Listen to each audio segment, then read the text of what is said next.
Welcome to Film at 50, a podcast that celebrates semi-centennials in the world of cinema. I'm your host, Brian Rowe, and I'm very excited to welcome Larry Freed to the podcast today to talk about Play It As It Lays, released in October of 1972. How are we doing, Larry? Brian, I'm doing really well. Thank you so much for having me. Thanks so much for being here, talking about this kind of obscure film from hmm 72. We lost Joan Didion a few months ago. She's a very famous writer. She's almost thought of, I feel like she's more thought of as a novelist or a nonfiction writer, an essayist, but she also wrote a few screenplays, almost all, if not all of them, with her then husband, John Gregory Dunn. This is the second film they collaborated together on, which is Plays As It Lays, coming out a year after The Panic in Needle Park, which was kind of like the big like Al Pacino breakthrough right Right. before he did The Godfather. We talked about that film last year. That 1971 film was the first feature film that she wrote, or at least film that she wrote that got produced. So that was last year. So before we get into Play It As It Lays today, I'd love to hear kind of your history with film. Larry, what got you into movies? What are some of your favorites? I'd love to hear about it.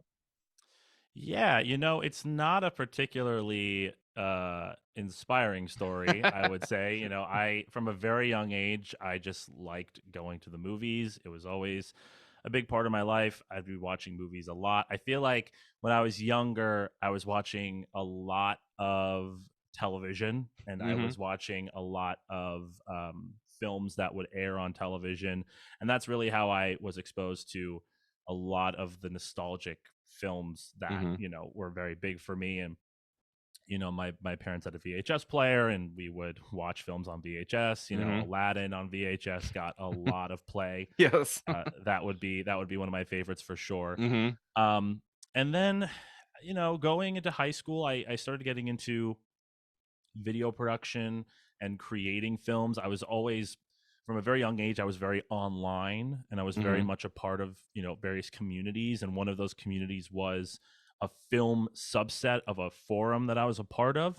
And I connected with a lot of people who really liked film, and they exposed me to Mm. who are the critics that you should be following, what are the directors that you should be looking at, how do you approach this world of filmmaking. Right. So when I got into high school, I started looking into, okay, well, how do you make one of these things? And I started getting into, Mm-hmm. I started via my high school's news program, sort of like the morning announcements situation, which led me into the video production side of it Okay. because those two clubs were sort of interlinked. Mm-hmm. So many fun memories from that. But I started learning how to make films, and then there was a class. I would say if I had to put a pin in a super formative moment, there was a class in my high school called Film Appreciation, Oh, cool. which I think a lot of kids at my high school saw that as like the easy A. Mm-hmm. And sleep through the class, get an A, and you'll graduate and get some Mm-hmm. credit. And I was very worried. I went in and I was like, I would love to take a class about film. I love film. It was like a must take class. Mm-hmm. But I was like, oh God, are we really gonna, I hope I'm not like, dealing with a bunch of delinquents, like in this class. But the teacher for that class really opened my eyes, and he exposed me to a number of formative films for me. Mm-hmm. In that class, I watched Raising Arizona for the Oh, first cool. time. I saw Amadeus for the first time, which is one of my all-time favorite Mm. films. I adore that film to pieces. I saw Jaws for the first time in that class, amongst obviously several several other great films. And Mm-hmm. the first film that we watched was Citizen Kane. Okay. And I remember watching Citizen Kane, and for those who've seen Citizen Kane, you'll know what I'm talking about. But there's a shot where they go through this sign, basically, this sign to a club, Mm-hmm. and I was like, I didn't think about the shot very much at the time, but I watched this movie and I was like, oh, this is good. Like, this is a good movie. Mm-hmm. And I really like this. And I hadn't been exposed to a lot of classic film before this, but I was like, there's so much here that you can really like dig into.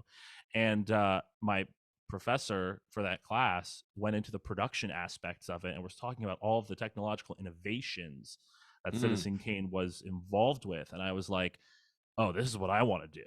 I want to do this. Like I want to make that sign shot, because that sign shot, technically speaking, was a massive advancement. They like the camera went through a part of the sign and they had to put the sign together and take it apart. Like as the camera was like going through it, I was like, this is incredible. Like I want to do this. And so that really led me down the classics rabbit hole. That year going into film school, which I went to in a 4-year program, and I was exposed to so much there. And from then on, I just, this has sort of been my life: film and film viewing and filmmaking, but most importantly, just the consumption of it.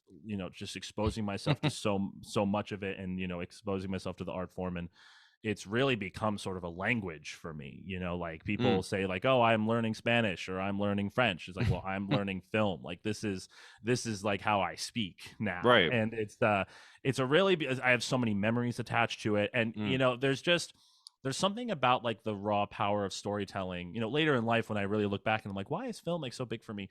It's like there's just something so raw and powerful about storytelling, I find, that just like it really impacts you like no other. And that's a very vague, esoteric way of putting it, but it's very true. Like it's just like there's like we find ourselves in these stories and they just raise it to such emotional heights that get us so riled up.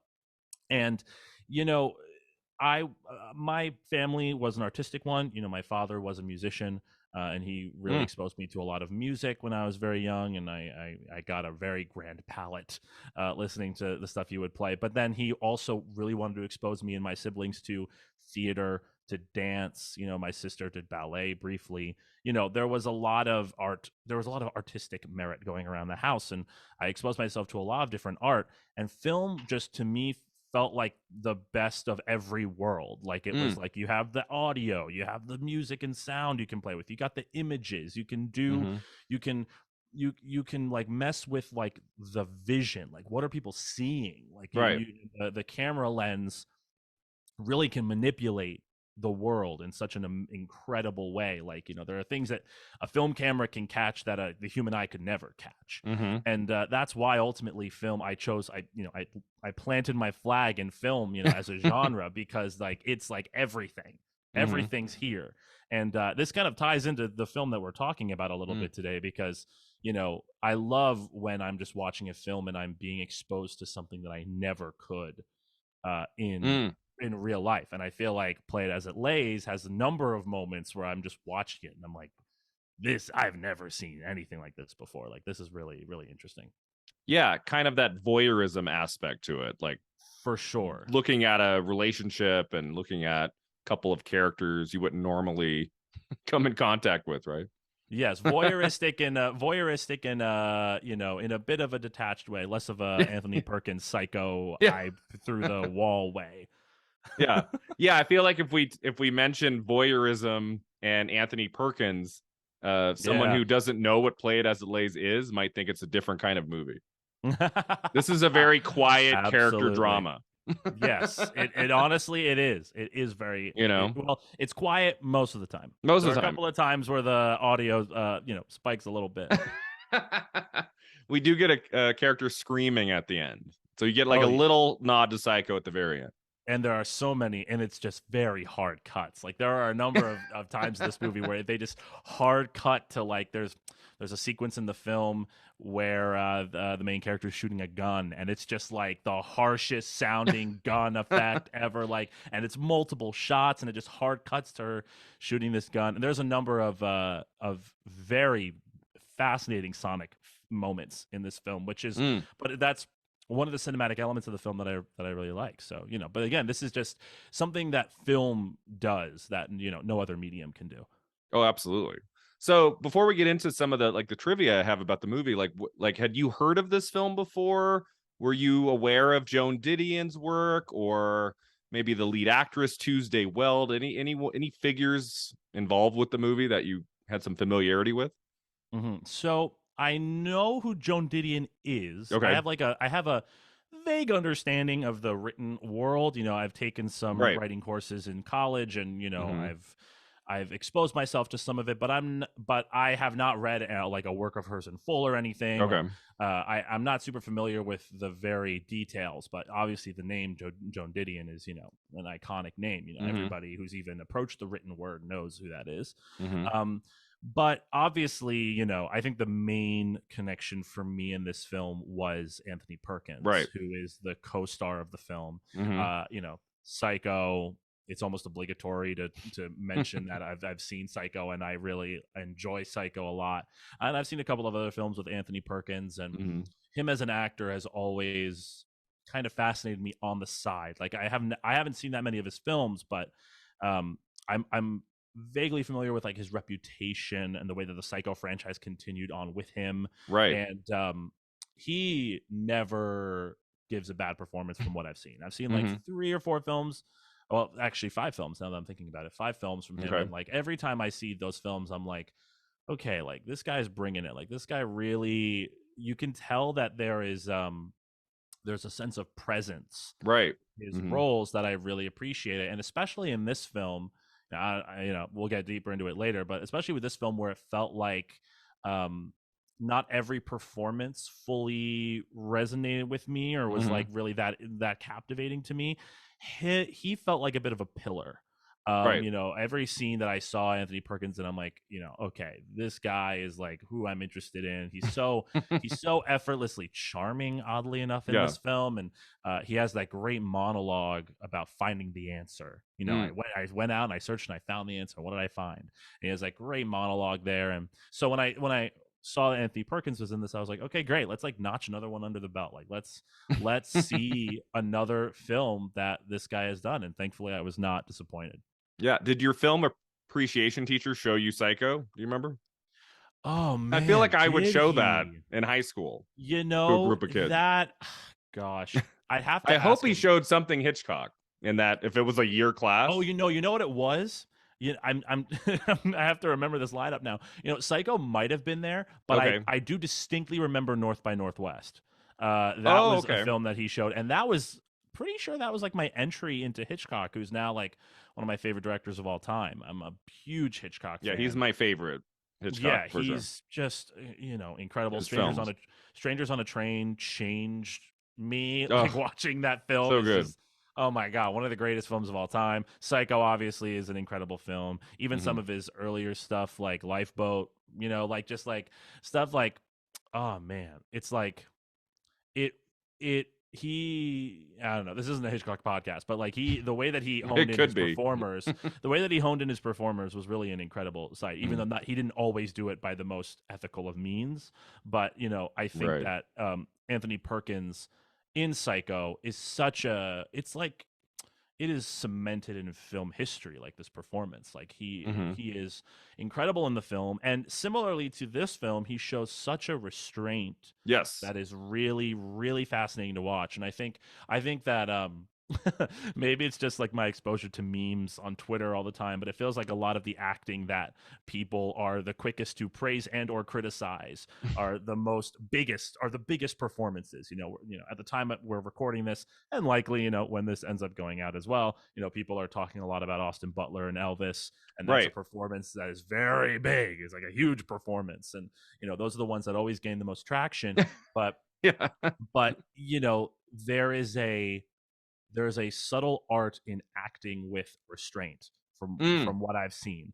And again, just connecting this to modern movies, Daniel Kaluuya, I just saw his performance in Nope. Nope. Hmm. That is a performance that is incredibly restrained. And him as Hmm. an actor in general is also very restrained. And every time I watch his performances, I can see the control that Hmm. he's giving. And I find the same thing that I watch with Anthony Perkins. But tangent aside, Psycho is definitely one of the first Hitchcock films I watched, but I believe North by Northwest popped the cherry, though. At least in that Oh, class. okay. The problem is that class, the lineup changes every year. So if Oh, I okay. went back to my teacher and I was like, "What films have we watched?" I don't know if he would remember. But now you're inspiring me to go back down the rabbit hole, because Oh, yeah. we watched a lot of really interesting films. Some of which I remember like the images of, but like the names are escaping me at the moment. Yeah, if I ever got the chance to teach a film appreciation class, I would not do the same lineup of films year to Oh, year. That would be very absolutely boring. not. Oh, absolutely. And I mean that being said, like it's also just the dream. What a Yeah, dream to teach a film appreciation course to I mean that was a place where he, I don't know if he realized it because he was actually an English teacher before he taught this class. yeah, And then he also happened to be a huge film fan, so he, took on this class as a sort of a side elective. like an elective. Yeah. I don't know if he realized it at the time, but like that was a major um like cornerstone moment in my development as a film watcher and a film lover. Like that Hmm. this is a class where you get to leave your mark on an aspiring film fan and like, show basically expose people to like the films Mm. that you should watch to really understand like what this medium is. I feel like when you know we live in a time right now where and really, I mean, we live in a time right now, we've lived in a time for a long time where film and movies are like what you see in the theater. That's really Right. what it is. That's what everybody assumes they are. Yes, obviously there's like home video and streaming has sort of changed the game a little bit in that regard, but like there are a lot of people who are, the movies that Netflix shows them on their front page or the movies that they see trailers for in the theater, that's like what film is. That's what movies are to them. Hmm. And Right. you know, I feel like a lot of times this is not just classics like Amadeus and Jaws. Like every film fan, I hope, has at least heard of Amadeus and Jaws and has probably watched them. But like this film in particular is the kind of film that has been forgotten Right. essentially. I mean, we watched. There's a free version of it on YouTube, thankfully, which we were able to watch for this episode. But it's like outside of that, there is no way to watch this movie unless you own a physical copy, if a physical copy was ever made. Right. Hmm. I was watching this film on YouTube, and obviously, it's YouTube, so Not great quality. yeah, not great quality, even if you did put it up in HD. But I was thinking to myself, like, man, this could use a restoration. I was like, I would love to see this movie restored. And Hmm. like the great thing about being a film fan, and a great thing about classes like a film appreciation class, is you continue the history, you expose people to the films that Hmm. God forbid would be potentially forgotten. Hmm. And that's not to say that Raising Arizona is ever going to be forgotten, but it's the idea that that leads you down. Like you watch a Hitchcock film, and that leads you down cinema of the 50s and the 60s, and oh, let's watch these noir films that we've never seen before, and oh, now I'm going down the career of Anthony Perkins, and oh, now Hmm. I'm watching Play It As It Lays for a podcast. Like it's a chain. Cinema is like a Yeah. chain and a quilt of so many different disparate things. And I feel like the culture that we live in right now in terms of like casual film going, it's not really the same as it used to be, where there was a lot more organic discovery Mm. of Hmm. creators. And like again, I'm very young, I'm 25 years old, but like I've talked to my parents friends. I have many adults in my life who grew up in a time where blockbuster cinema was in its peak and they were paying to go to the theater, and that was just like a thing that they did. Like it wasn't even like they didn't even have to make a plan. It was just like, oh, what are we going to do, go to the movies? Okay. And they just walked to a cinema and watch whatever it was there. Whatever Like was playing. Yeah. yeah, exactly. And it was such a time of organic discovery. And now I never go to a movie theater unless I know what I'm seeing and I got my tickets booked. Yes. Hmm. And I feel like some people still just go to the movies for discovery, but it's a very limited minority, especially in the Hmm. days of streaming when you don't have to leave your house. You can just watch some of the latest and biggest films. Well, big, I'm going to put in air quotes. The Gray Man is one of the biggest films of the year, but if you watch it on your Yeah. television screen, how big is it?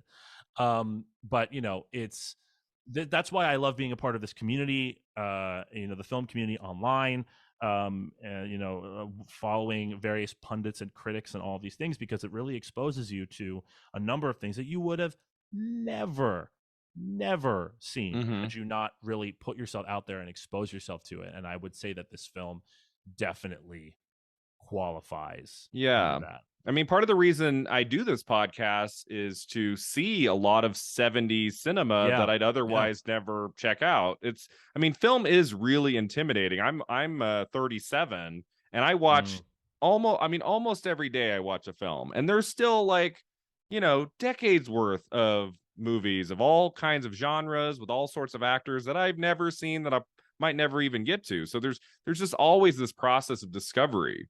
You can just pick one actor and look at 5 or 10 of their films and see kind of different sides to what their talent was. And I feel like we could say that for Anthony Perkins too, since we've only Hmm. seen a handful of his films. As I said before we started recording, I looked at his filmography on IMDb and I'm like, oh my God, there's like, I mean, how many titles were there? 60, 70, maybe more. I mean, there were so many. And I'm like, Definitely. wow, there's still, because I never feel like, oh, well, I've seen everything. There's nothing more to discuss.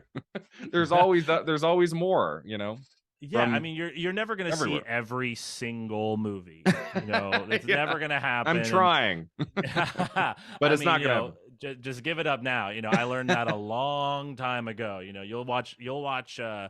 You'll watch like 10 movies over the course of 1 week, and you'll feel like you've made such a stride, and then somebody not even remotely on your radar's radar, and you're like, oh shoot, well now here's a whole other chasm of history to go down. Yeah. And I say that as like a derogatory way, but I mean that. Oh, oh man, like this is a whole other side, like, and especially when I mean, God, there's like different caverns. There's American film, then you start diving into international film, then you start Yeah. diving into It's a whole international other. classic film, then you start diving into like experimental film, and Yeah. like there is like so many caverns. And like the way that I see it is that you're being a film fan and being like I'm not going to call myself a completionist, even though Hmm. there are sometimes I'll be like, oh, I'm seeing this movie, let me watch the two that came before and then I'll go see this one. Like sometimes Mm. there are things like that, but like I'm not sitting down being like, let's watch every movie from 1960 and like go all the way. Like I have my limits, Yeah. but there's the way that I would describe it is kind of like you're trying to find buried treasure, Hmm. and then so you're digging one hole and then you realize, oh no, it's not really there, but maybe if I dig like a little bit deeper, and you keep going down, and then suddenly you're like, oh, let me try another hole, and then you go Yeah. down to that hole and you're like, oh well, maybe it was in the one before. It's like trying to find buried treasure without a map, sort of. Hmm. But of like, and again, the buried treasure, there is no one buried treasure, there's like a million buried treasures. Like when you Hmm. experience a film that has radically affected who you are, it's like the greatest experience ever. One of my all-time favorite films is Whiplash, which was a film directed Oh, by Damien Chazelle yes. from 2014. Hmm. And I used to be a jazz percussionist when I was in high school, and I saw that film right during the thick of when I was a Mm. jazz musician, and it totally like it basically changed my life. I was like, oh, this is what film is. Okay, cool. Like I'm more of this. I want this now. And it's like, and that's the thing. Like exposure is kind of like a craps game. It's like you'll expose yourself to a new film that you've never thought you would ever see, and sometimes it's like, oh my god, this is life changing, and sometimes it's like, it wasn't really for me. And you just you move on. But that's part Yeah. of the game. That's just, again, that's like, it's like any gambler will tell you, like, it's just part of the game, the highs and lows of it. Yeah, that movie's so great. I remember I saw Boyhood in August of 2014, and I Richard Linklater is one of my favorites, and he's made so many great films that would always be like number 2 or number 3 of my top 10 of the year. And I saw Boyhood, and I said, okay, that's it, Boyhood. I love Boyhood. Like that's the movie of the year. Nothing will overtake that. And then I think it was December, I saw Whiplash, and I went, God damn it, that Look, became I'm my happy number to hear. one. Boyhood number 2. I'm uh, happy to hear. Whiplash just blew me away. That is just one of the great films of the last decade. I just adore that movie, and excited always to see what Damien Chazelle does next, because he's a really exciting talent and great storyteller. One of the best. One of the best. Babylon coming soon. Yes, Brad Pitt, Margot Robbie, and I have high hopes. He's been And away for a little apparently while. plenty of orgies, apparently. Oh, So okay. so So has been rated told. R. Oh yeah, this feels like somebody in an early like leak of somebody who saw a test screener Okay. called it his Wolf of Wall Street. Oh, And I was okay. like, I would not pen Damien Chazelle for directing Wolf of Wall Street, but you know what? Fine, let him do what he wants.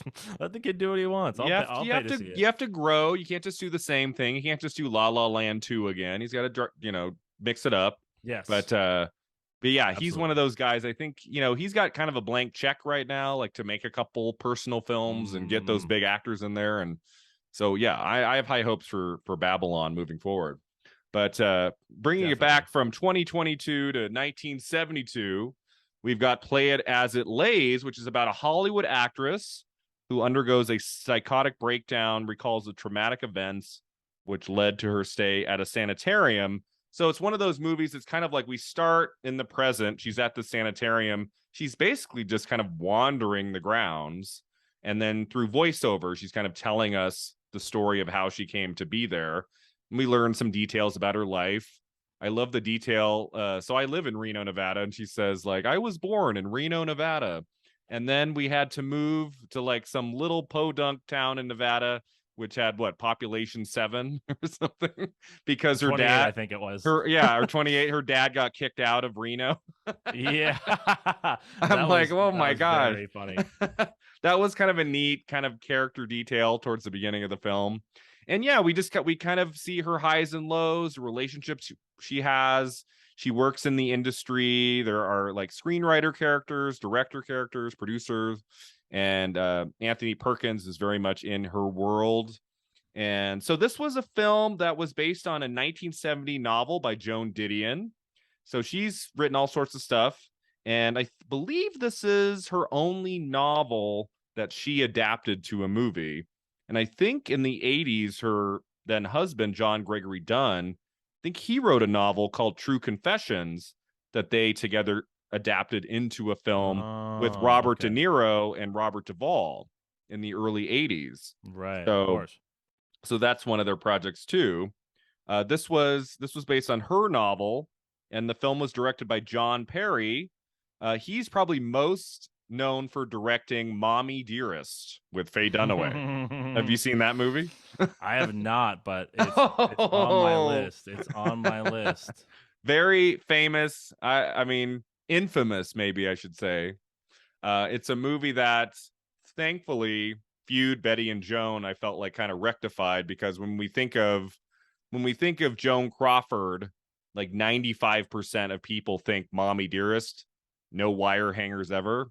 And thankfully we have feud Betty and Joan from 2017, which I feel like does a much better job at like really reflecting on who Joan Crawford was, not just as an actress, but as a human being. And so there's that. But yeah, John Perry, that's probably his most well-known movie. The other one I would say is maybe Diary of a Mad Housewife, which we talked about on the podcast before, came out in 1970, and that got some Oscar buzz and some awards wins in early 71. So that's kind of his other movie. I don't know if a lot of people would know that one though. Well, I mean, that is a movie that fits quite well with this one. So Yeah. it sounds like he had an interest. Yes. Yes. And so what I find it like this figure just keeps popping up on this podcast lately. Joan Didion wanted Sam Peckinpah to direct Play It As It Lays. Sam Peckinpah of the Oh, wow. Wild Bunch fame, Straw Dogs, Of The course. Getaway. We just talked about his 72 film Junior Bonner a few weeks ago. He's really more known as like, kind of a stylistic, kind of violent action director. Why she was thinking of him for this movie is very strange. You know what? I get it Mm-hmm. to a certain degree. I think she wanted somebody to bring the grit Okay, the to this grit. story. Mm-hmm. I mean, this is a very this film does have some very in your face, at times violent moments. I would say not violent in the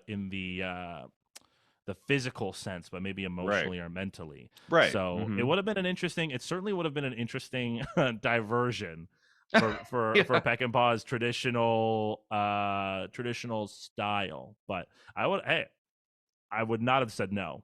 Definitely. Yeah, I mean, from what I read online, it says that he declined because he was never sure why she wanted him to make it. Like he couldn't quite find a way into this material. I guess is what I could read, but he was very busy at this point. Like Straw Dogs is December of 71, Junior Bonner is August of 72, The Getaway is like December of 72. So he's busy. He's making 3 films in a year. I don't know if he had time to squeeze in a fourth. Yeah, if I had to pick one project for him to let go of, I get it. Yeah. Junior Bonner was kind of rough. Junior Bonner is very slow. I mean, I would say Play It As It Lays is a fairly slow, I would sometimes agree. meandering movie. Junior Bonner is even more meandering than this Oh one. goodness. Yeah. Hey, maybe he would have stepped up the pace a little bit Yeah. on this one. So I wanted to mention, so the lead of the film is played by Tuesday Weld. I looked her up on IMDb. I was like, how many films of hers have I seen?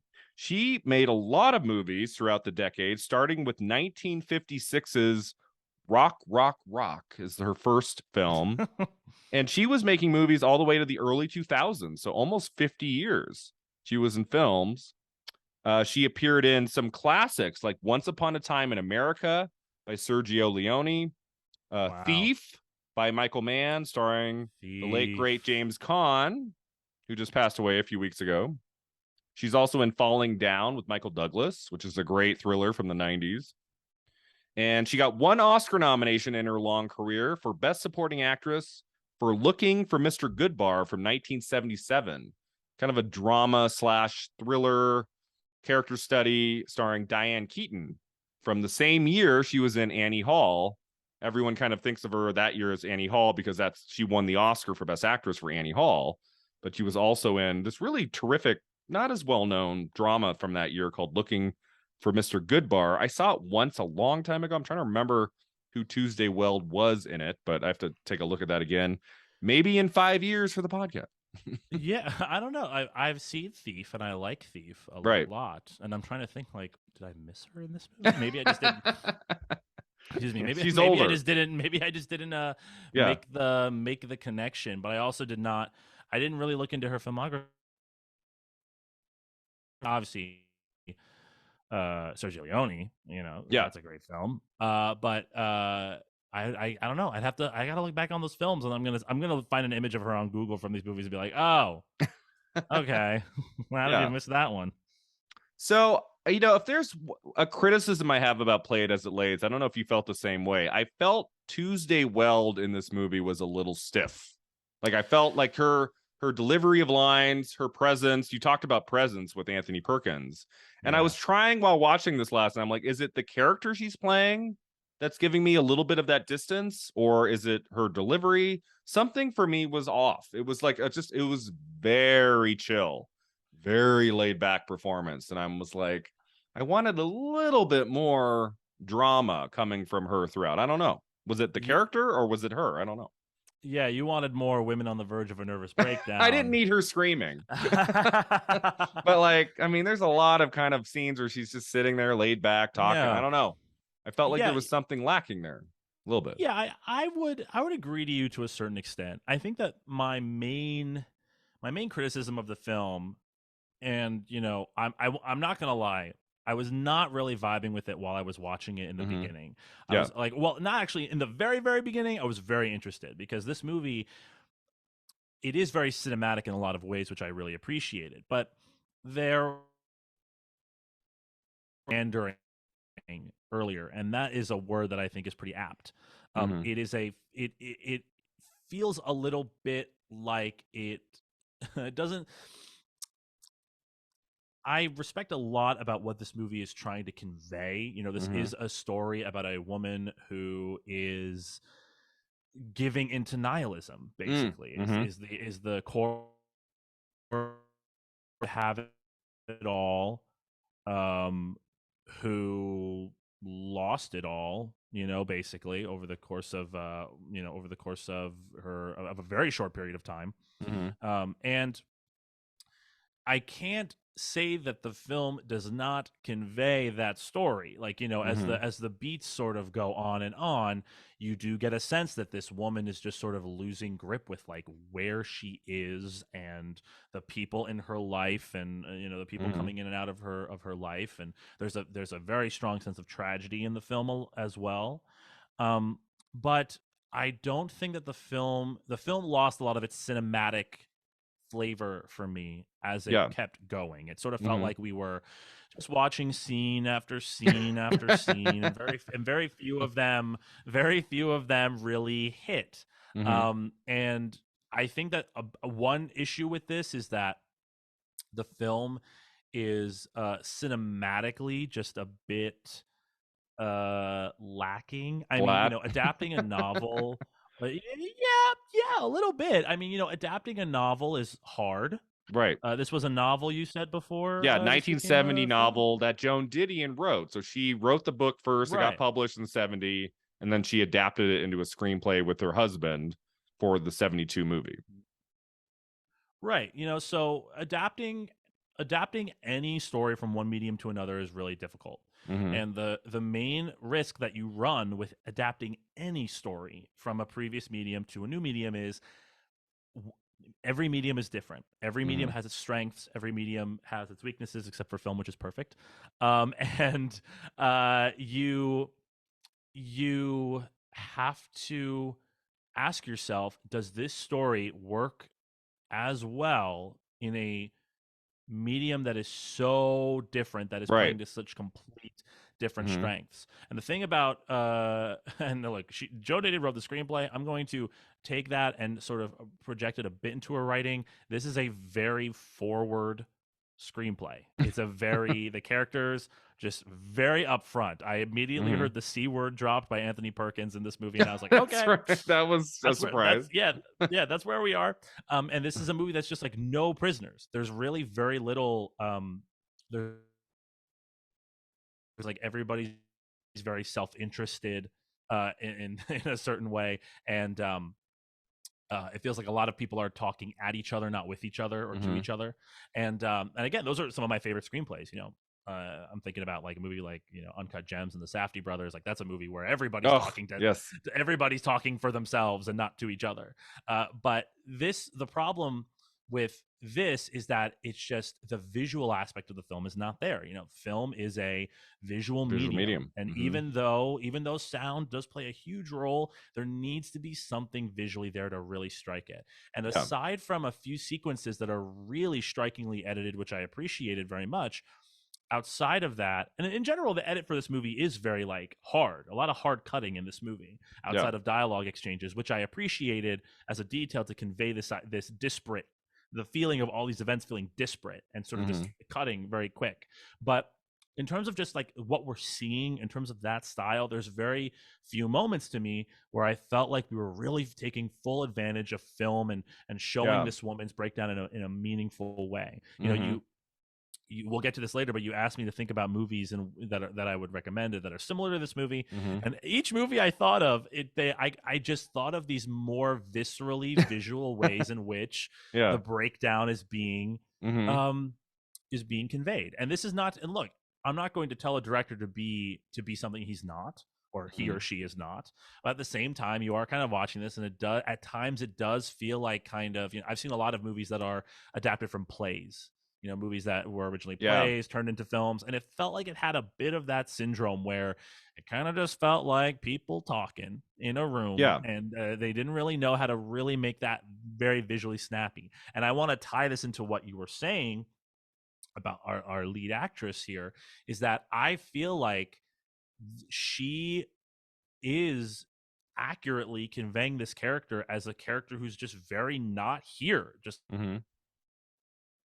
very much just not attached to the world as we know it. But I Mm-hmm. don't think the film visually really elevates the performance in a significant way. And I think that for a character like this, where there's literally no presence, it's anti-presence Yeah. in a certain way, which is like that's what it is. That's what this Mm-hmm. role is, and I respect that Mm-hmm. immensely. And I think that film is perfect for uh for a performance like this, because it's all in the Mm, details. It's all in the little minuscule ways in yeah. which this kind of condition is portrayed. And there's been so many films that have portrayed, women literally having nervous breakdowns. There's a whole Hmm. film that I name dropped earlier that is literally named after it. But it did feel like this film just was not there with her, and as a result, it does sometimes feel like Tuesday Weld is just doing the same thing in every scene over and over. She's just sort of looking blankly out, responding to conversations like she doesn't even know what they're about.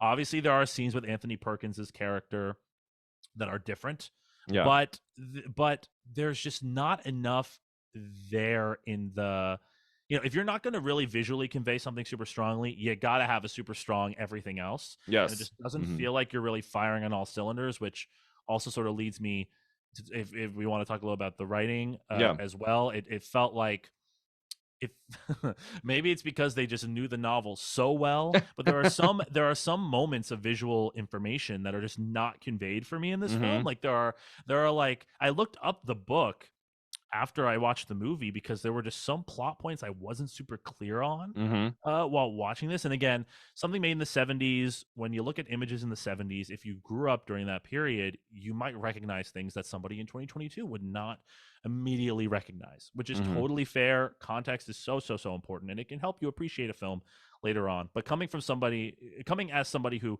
had a first viewing, it felt very much like, for example, the daughter has some sort of brain condition, Right. which to me is not really conveyed super well in the Hmm. film. Like, the film, an effect of abuse. I Hmm. sort of assumed that the daughter was also mentally unwell, due to the effects of the relationship between her father and mother. But Hmm. apparently, in the book, she has a brain condition, Okay. and she's in this sanatorium, as they used to call them, uh, for her condition. And to me, like, that is not really conveyed in this film very well, and I feel like that is a microcosm of an issue I have with the film overall, which is that a lot of the minutia of these relationships is Hmm. not really conveyed to me. um you know Anthony Perkins's character in the book is like clinically depressed, Hmm. and like, Anthony Perkins is so dang charming in this film that, like, and I mean, obviously, I don't. Are we allowed to spoil? Are we allowed Oh to yeah, just? yeah, yeah. 50 years later, we are allowed to spoil the endings. We're going to talk about the last scene with Perkins, which Yeah. was my Okay. favorite Just scene in the movie. always. Okay. Yeah. I mean, we could. I would love to bring it up right now. Like Yeah. that. He's a clinically depressed person. Hmm. That's his character, and obviously, a lot of clinically depressed people are very charming and they're very likable, but Hmm. they're there's a difference between nihilism and clinical depression. Mm. And that's sort of what Perkins's character really represents in the film, is nihilism, which is Hmm. why he's really my favorite character, because he's kind of the thematic conduit of this movie. He sort Hmm. of introduces the main thematic ideas in this film, which is the part of the film I appreciate the most. Um, but there's never a moment where it feels like, oh, this man is diagnosed and clinical. Now, Mm. granted, maybe this is a subtle aspect of the film that, because this is such a film steeped in industry and understanding of that industry, that maybe Joan Didion didn't, or who anybody working on the film didn't feel like they needed to put a pin in it. Mm. But for me, it just these are details that I just didn't really fully latch onto while I was watching the film. And so that final scene, as amazing as it was, and as stellar as Perkins's performance is Hmm. during it, and Tuesday Weld's performance during it, um, it kind of came out of nowhere. I was like, oh, this guy is about to kill himself with Yeah. pills. I was like, holy moly! Like, it really, and I hate to say this, because one of my least favorite complaints that people give about a movie is that it's boring, because Yeah. most of the time, like, nothing happens, because, like, most of the time that complaint just means that you weren't paying attention, Yeah. and that you can't appreciate the nuances of what's happening in the story.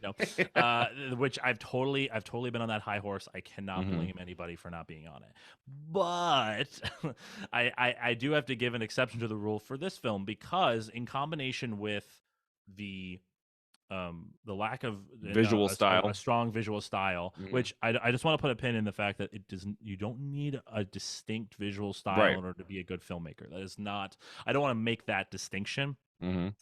but I will say it helps.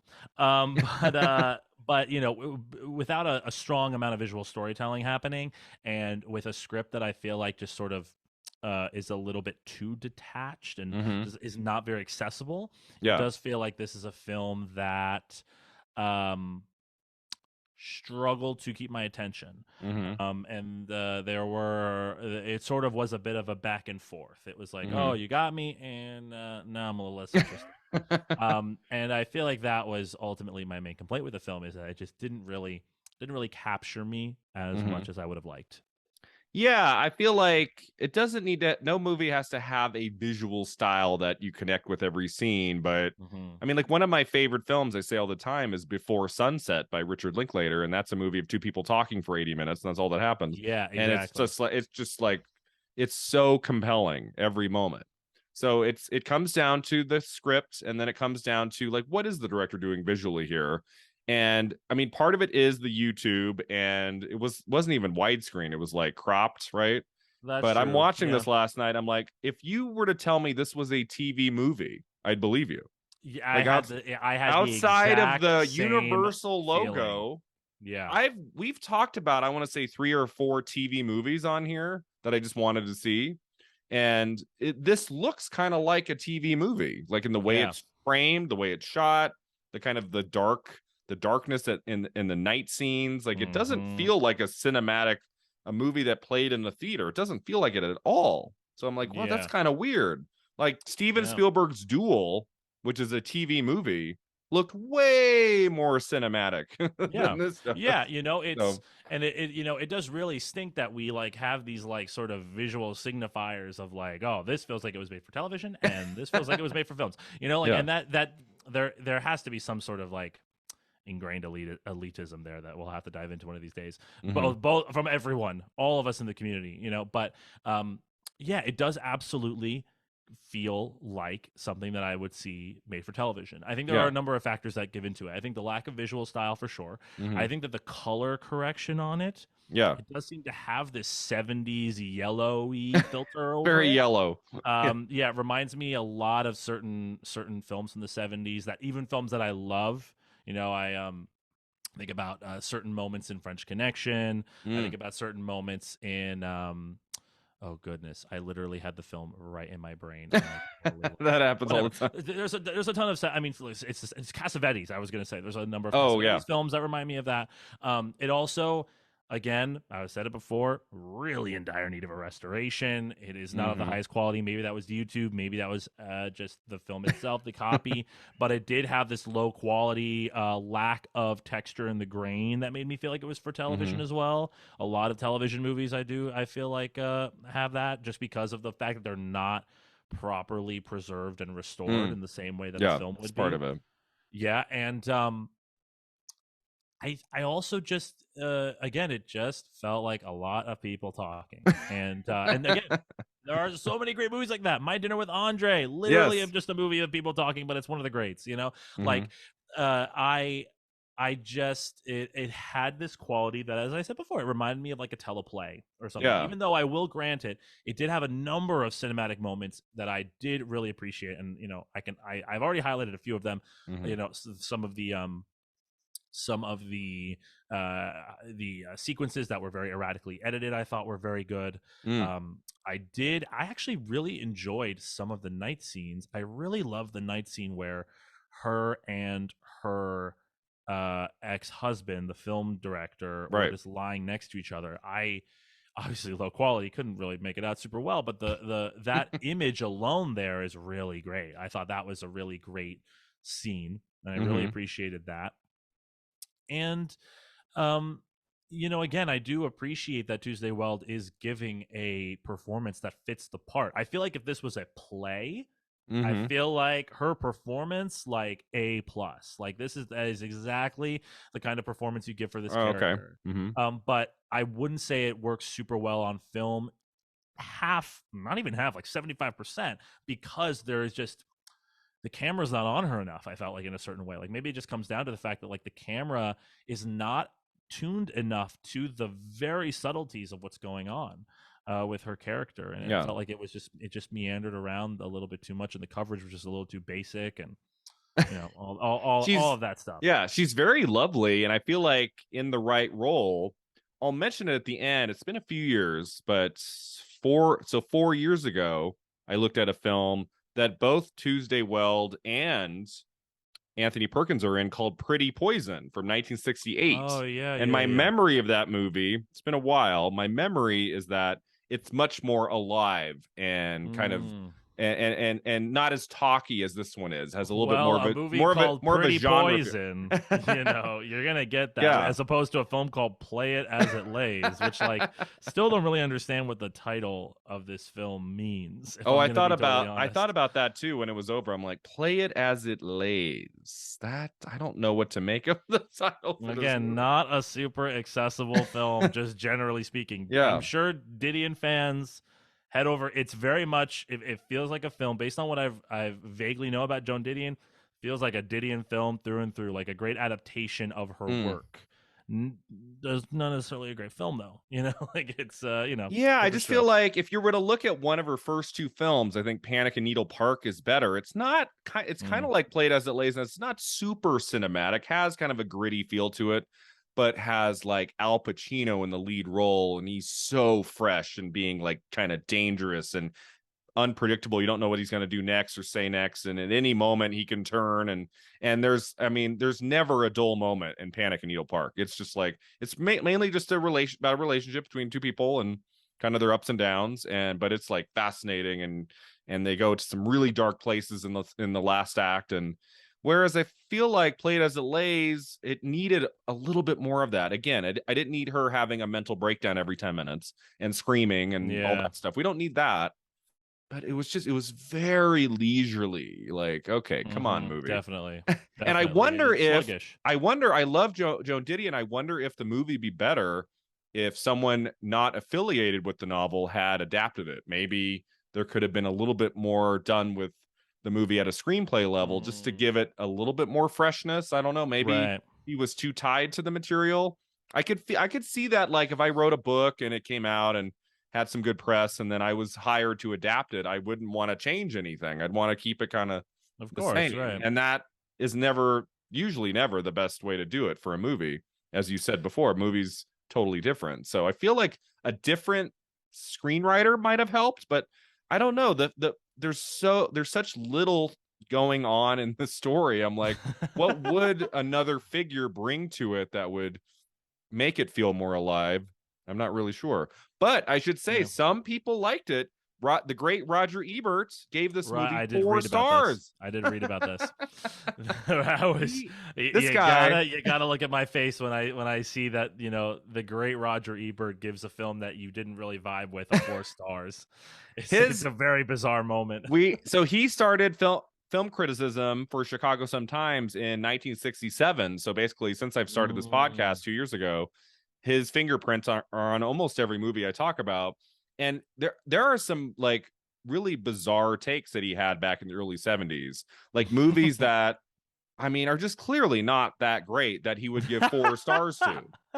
Like, have you ever heard of Cold Turkey starring Dick Van Dyke? This No. really bizarre black comedy I watched last year that just does not work on any level. And he gave it 4 stars. I'm like, Oh Roger, what's man. going on here? Maybe he had a contrarian era. I don't know. Maybe. I feel like once he got into more the 80s and 90s, I feel like most of his takes we can kind of get behind. I Yeah. Even if you responded to this material and to the performances, what could you possibly see in Plays as It Lays to give it a perfect rating? Like that seems Man, kind of a I high don't bar know. there. I don't know, but I mean, look, it does fit into some genres pretty neatly. I would say the sort of disillusioned housewife genre, even though she's not a Mm. housewife. Like the sort of disillusioned woman, the mother, the psychologically abused mother. If it does fit into a lot of these genres pretty neatly, and so I can understand I can understand where the perfect rating comes from. I'll totally side with you there. I don't know, but I will grant you that I do feel like there are a lot of elements of this film upon multiple viewings, were I to give it more time, I could note a lot of the nuances. And also, like, I think it's worth noting that, like, once I understood what the film thematically was about, it was a much more interesting viewing experience. Like, I remember the Hmm. movie sort of, yeah, Anthony Perkins has this monologue about nihilism, and I'm like, okay, that's interesting. That doesn't really feel like it's much about the story. But then it keeps coming back. It's like, have you given up yet? Like, soon you're gonna not want to keep doing it anymore. Mm. Like, like there is this idea, and that was really fascinating to me. And suddenly it was painting all of these other moments in the film with a whole different brush. Mm. And it reminds me of a quote that this film appreciation professor, was the person who first told me, which is that you watch film first as a consumer and second as an artist. Mm. And I, in a perfect world, I would be watching every film I've ever seen at least twice, because the first viewing's never the same, never the exact same as the second.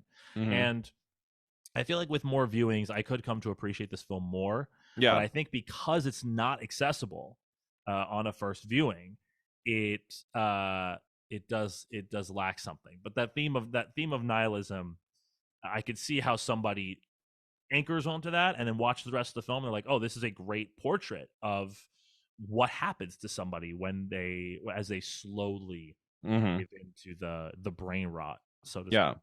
If there's one thing I would do if I ever wanted to revisit this film down the line, it would be to read her novel Yeah, and really definitely. really sink my teeth into the book and like get a sense of the characters more and then rewatch the movie. I think I think this is one of those movies you'd get more out of it if you knew the book. I bet there's a lot in the book Mm-hmm, that mm-hmm. you could kind of get a sense of who all these people are, and maybe I'm sure there's a lot of scenes in the book that aren't in the movie so you could understand the characters better. It feels like you're kind of like an alien in a foreign land when you're dropped into Play As It Lays. You're not quite sure Absolutely. like what's okay, what does she want from him and from him and from him? And it's like, Yo, and it absolutely. just There's goes kind no of from scene to scene, and there's not a whole lot of connectivity between Yeah, scenes. yeah, there's no I mean, look, some film fans might love it in the sense that you have to work for your meal. You have This to is one of those work. movies where you have to work for your meal, and like you Yeah. have to really pay attention to everything that's happening. And in some movies that works really well for me. There are a Hmm. lot of great movies that I love that, like, there's no there's no moment where it's like, you know, I mean, she has a couple of moments of narration, but they're never directly involved. Like, no one's explaining what the story is for you. You have to really piece Mm. the puzzle yourself, and sometimes that really works, and other times it just doesn't give you enough. And Yeah. I feel like this is a movie that just doesn't quite give you enough to Hmm. really to warrant again. I keep coming back to the phrase "not accessible." I don't think it has enough on its plate to really warrant that kind of the kind of working for your meal aspect that we're talking about. Yeah. So it flopped at the box office, did not do well in theaters, which is Couldn't not a imagine shocker. how. Yeah. Yeah. You can't see a lot of people walking out of this opening weekend telling all their friends, "Oh my gosh, you've got to go see Play It As It Lays." It ain't a crowd pleaser. Certainly I not a crowd mean, pleaser by any standard. whatever they're asking, however much money they're asking for, like pay it because you will not be disappointed. Like I don't see that happening. And I guess later, Joan Didion said that like she distanced herself from this film, saying, "At the end of the day, it didn't really Wow. resemble my novel that well, the way I wanted to capture." Because I mean, she didn't direct the That's film; someone else made the right. film, Right, but that's wild. I but mean, she wrote the script. exactly. I mean, unless the look, I mean, sometimes it happens. Sometimes, the author has a lot of involvement. I feel like that's less common now. I feel like now when we hear like the person who wrote the book wrote the script, we're like, whoa, like that never happens anymore. But it did happen a little bit more frequently Yeah, back in the 70s and 80s. But I do understand that sometimes a director comes in and just chops it all up and does what they yeah. want. And there are stories of, I mean, like an infamous story is, Willy Wonka, Roald Mm. Dahl infamously was like, this is Yes, not my novel at all. and he wrote that Um, script. and he Hmm. wrote, right. And he helped to write that script. And, uh, sometimes it happens. I'm not going to say no, but at the same time, this movie does. I will grant you, Willy Wonka. If we're going to use that as a comparison, which is an odd comparison, but I want to humor it for a second because Willy Wonka there are definitely some aspects of that movie that diverge strongly from the book. And the Yes. book is much more sardonic and much more in the style of Dahl. You know, Roald Yeah. Dahl, people watch his movies and they think Roald Dahl like whimsical fun. And I'm like, no, Roald Dahl is like kind Pretty of dark. pretty dark. Like even Hmm. something like Willy Wonka and the Chocolate Factory, which was one of his lighter novels. You Hmm. know, there was Willy Wonka is not this beautiful mythical figure. You know, he's like I don't want to get too much into it, but like it is very much like there are a lot of dark undertones and at times overtones in his work. And to me, the film the film is a whole other beast. It's like this bizarre black British Hmm. comedy that becomes a fantasy comedy. Like it's this bizarre treat of a movie. Treat, no pun intended. This movie feels like it's like this feels like a Didion film. Like the film has this. I Hmm. saw her writing once described as terse, and in Mm. the very little that I've seen, I'm like, yeah, I see that. And this movie does quite feel like it resembles what I've heard about her, what I've seen from her. It feels like this is a Didion esque film in a lot of ways. Hmm. Granted, there are the more cinematic elements of it I would say aren't, but it's just very surprising to me to hear that. Yeah. But it did get a couple award nominations at the end of the year. Did you see this? Mm, Tuesday Weld received a Golden Globe nomination for Best Actress in a Motion Picture Drama. I did see that. 1972, that is a stacked year of movies. And Yeah, she managed to get into the top 5 for Best Actress in a Drama for this. It's kind of surprising given that the movie flopped. I I agree. guess there was just enough critical acclaim maybe to just push her into that 5th slot, maybe. I mean, look, Weird. dissolution mother figures very popular for the award circuit. Yeah. So some things never quite change. She also won Best Actress at the Venice Film Festival with this, and I think one other movie she was Wow. in the same year. See, that's the thing, man. That's what's bonkers about this is that this is a movie that has not been properly restored or preserved. Yeah. There's no way to find it on major streaming platforms. Hmm. I don't even know if maybe this thing has a VHS release. I don't even know. I don't know if this has a DVD. Like, I Let have me no see. idea. And this woman won Best Actress in the Venice Film Festival for this Yeah. performance. It's Hmm. like, why is this not a commonly available movie? And like, I don't want to get on a high horse about it, but like nobody thinks about this stuff because all of like 95% of the greater film canon is available for us to Hmm. watch somewhere. God bless the Criterion Channel for providing at least 10% of that people probably would never have focused on. Films like The Godfather and Raging Bull and Willy Wonka and all these movies, they're like available very easily and they're constantly being re-released on DVD and like everything. Meanwhile, there are some films that like you don't often find it, but there are some films where you see that it's gotten acclaim and you're like, there's no way for me to see this in its proper setting. It's like, no, I feel like the film community barely talks about film preservation and restoration. It's very much a fringe topic.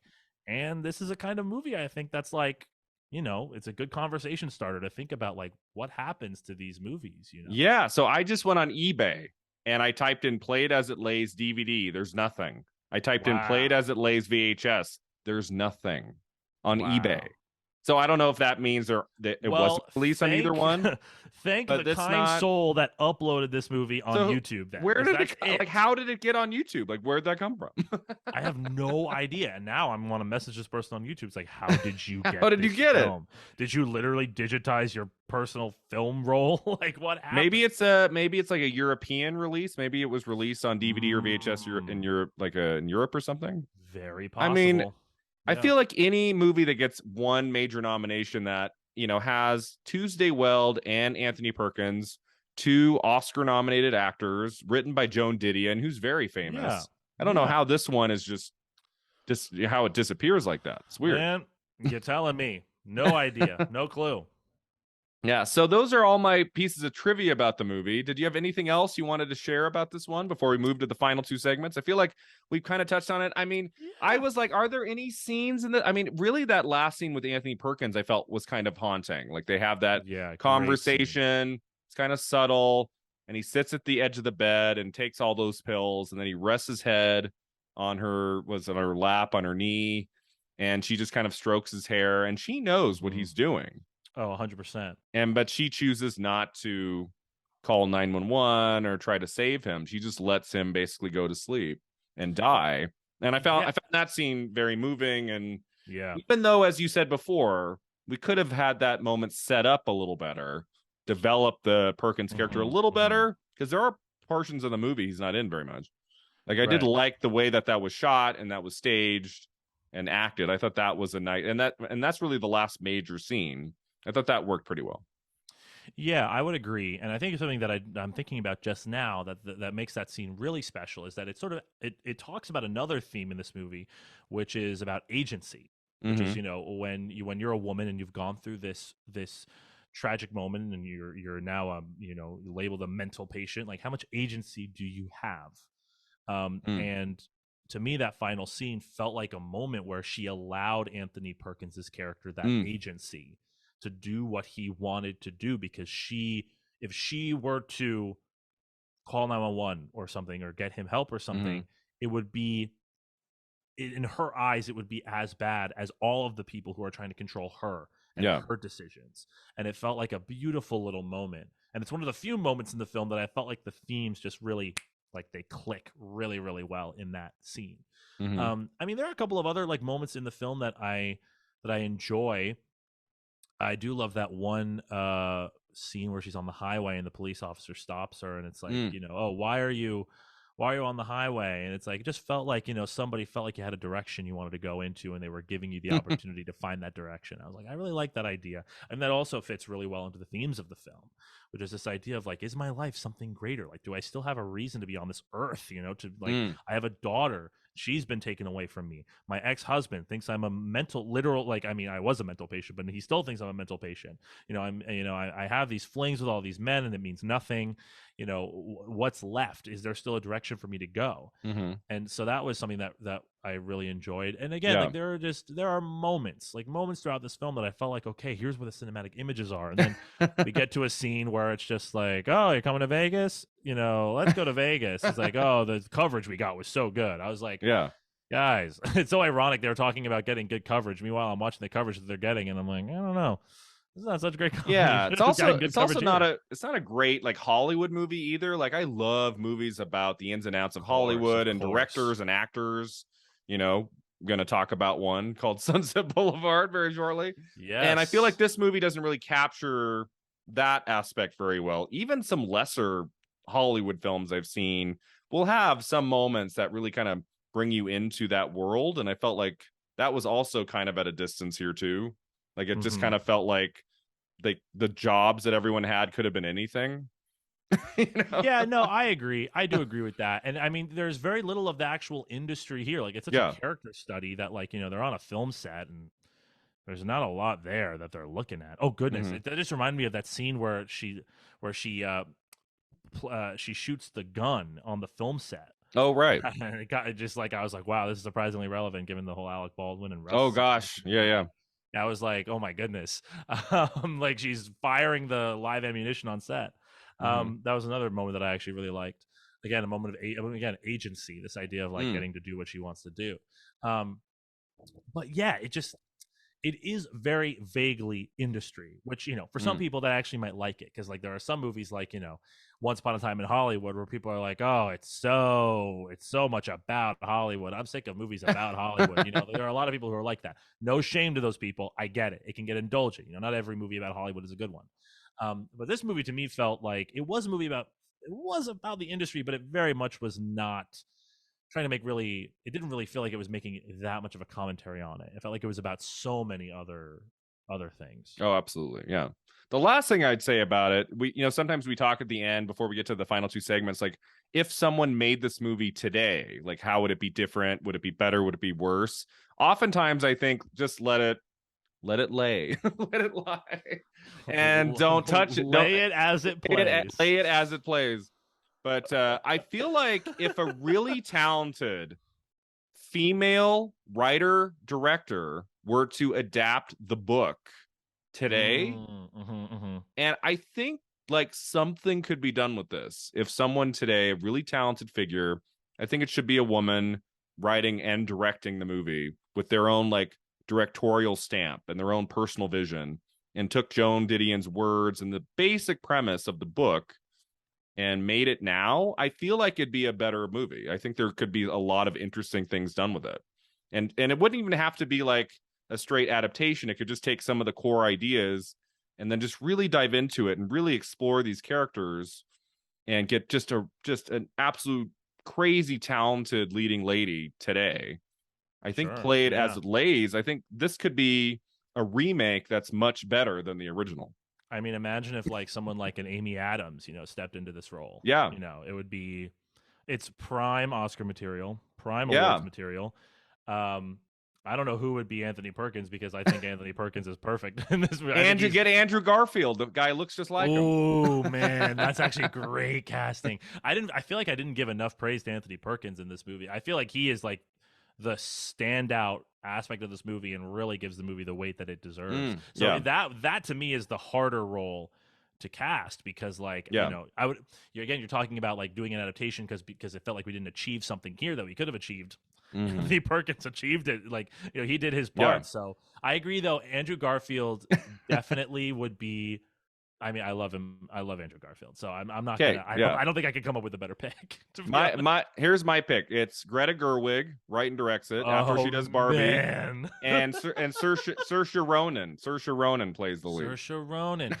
Oh wow, so you're casting much younger, I feel, or maybe yeah. I'm just what totally is off Saoirse in terms of the ages. What is Saoirse Ronan? 30, 31, something around there. Is she 31? Saoirse Ronan. I mean. Maybe I'm getting my ages wrong. She's a teenager in Atonement. That's 15 years ago. Maybe she's 28. No, yeah, maybe she is 30 now. Holy 29. moly. I mean, she's a teen in Atonement. That was 15 years ago. I guess I'm also just not fully recognizing how old Tuesday. But she has to have a kid, right? So she would have to be a little older. Right. But I mean, it's not that much harder to play older for someone with the talents of Saoirse Ronan. I mean, I also feel like I'm maybe overestimating how old these characters are because maybe Tuesday's character is a little younger than I suspected. Maybe she had that baby when she was very young. So I looked it up. I think Anthony Perkins played as it lays when he was 38 or 39. Yeah, Andrew Garfield, I think, is 39. Well, yeah, he's 39. Don't look it. You'd have to get. Oh no. Yeah. You know what? Yeah, I thought they were like. I thought the one was like 40. That's what I. Did you think she was 40? I took her to be like 35-ish, somewhere around there. Yeah. Yeah. Middle. Not middle age. That's I misspoke there. Like adult, like thoroughly in adulthood, like disillusionment in adulthood. That's what I took it, but. I don't know. Maybe I picked Amy Adams. Maybe Amy Adams at this point is a little too old for the Amy role. Adams is 45, 46, somewhere around there. Oh, okay. I feel like my casting was pretty apt. So let's see. So Tuesday Weld, when she made this movie, was 28 years old. Wow. Okay. Totally missed the mark there. So when they made this movie, Tuesday Weld was 28 and Perkins was about 38. Wow. Gotta love it. Yeah, no, Saoirse Ronan would be a fantastic. It's interesting you said Greta Gerwig. I do feel like Noah Baumbach would direct this film pretty well. It does right. Like he is really a scripts director. Like, and for lack of a better phrase, like this is a guy who I remember reading interviews about Marriage Story where like the script was followed to a T in that film. Like literally, he didn't allow them to stray. And I feel right, I read that too. Yeah, and he's about to premiere his film White Noise, which is another book adaptation. So who knows? Maybe he could direct. I feel like his style with his relationships with the cast. Oh my God, Adam Driver could play this producer, this direct the ex-husband character. I feel like that's perfect. This is a perfect role for him. I feel like Greta Gerwig and Noah Baumbach, maybe they do their first directorial collaboration. Played as would that be in the next 5 years if that happened? Would that be just really surreal for both of us? It totally would. Also, please change the title, Noah and Greta. Please pick a different title. Yeah, I don't like Played as it lays. Just call it Play. Call it Woman on the playing verge of a mental breakdown, and then we'll just ship it. So I don't think there's enough like title recognition. I mean, Joan Didion passed away a few months ago. Maybe some of her work is going to be kind of re-examined, but I don't know. We'll see. I would love to see one of her books adapted for the screen. Yeah, maybe one day. Again. All right, so that takes us to the final two segments. The first one is called the Divine Double Feature. We pick a modern movie to Ugh, love pair. that. How did we what did we pick to pair with Play It As It Lays? Like, what's a modern film that's similar in some aspect that would be kind of neat to put on right when it's over?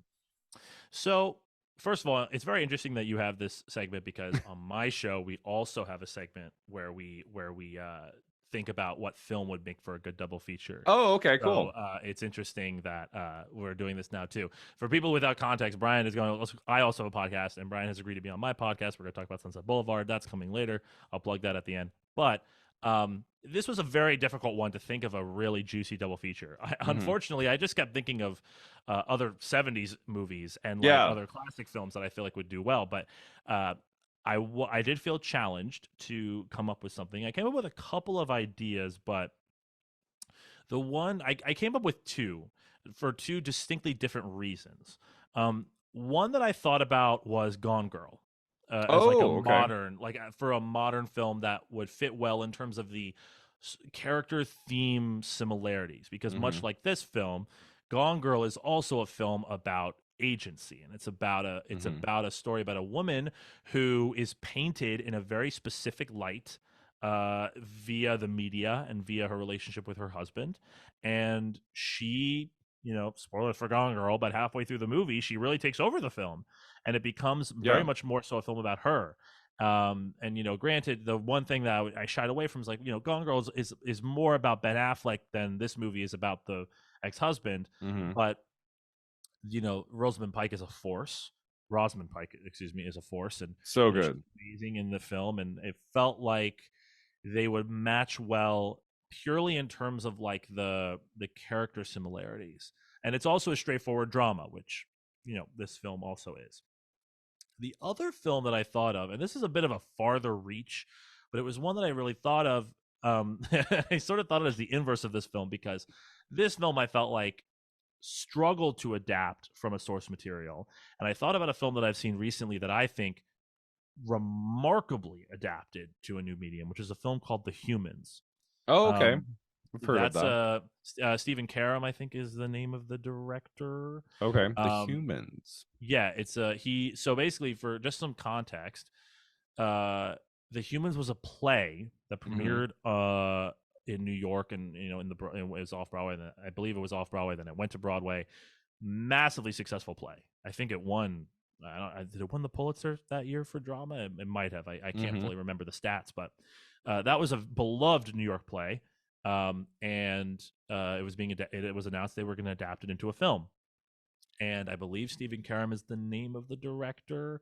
He's also the playwright, and that is a film that uses every tool of cinema to its disposal. Like it's a movie that like people could watch this film and not even know that it would be based on a play. Maybe some more attuned viewers would, but it very much uses it takes the themes of the material. The play is basically just about a Thanksgiving dinner. A dysfunctional family comes together for a Thanksgiving dinner, and or Okay. maybe it's a Christmas dinner, one of the two, a holiday dinner, and the dysfunction naturally arises as it does, and the film takes its themes and conveys it cinematically in a way that was completely unexpected as somebody who's familiar with the play, completely unexpected the way that they did it, in a number of incredibly beautiful, fascinating ways. And it sort of came and went, this movie. Like it was an A24 release. Normally those get a lot of fanfare, and this one is stacked with casting. I mean, Stephen Yeun, Mm-hmm.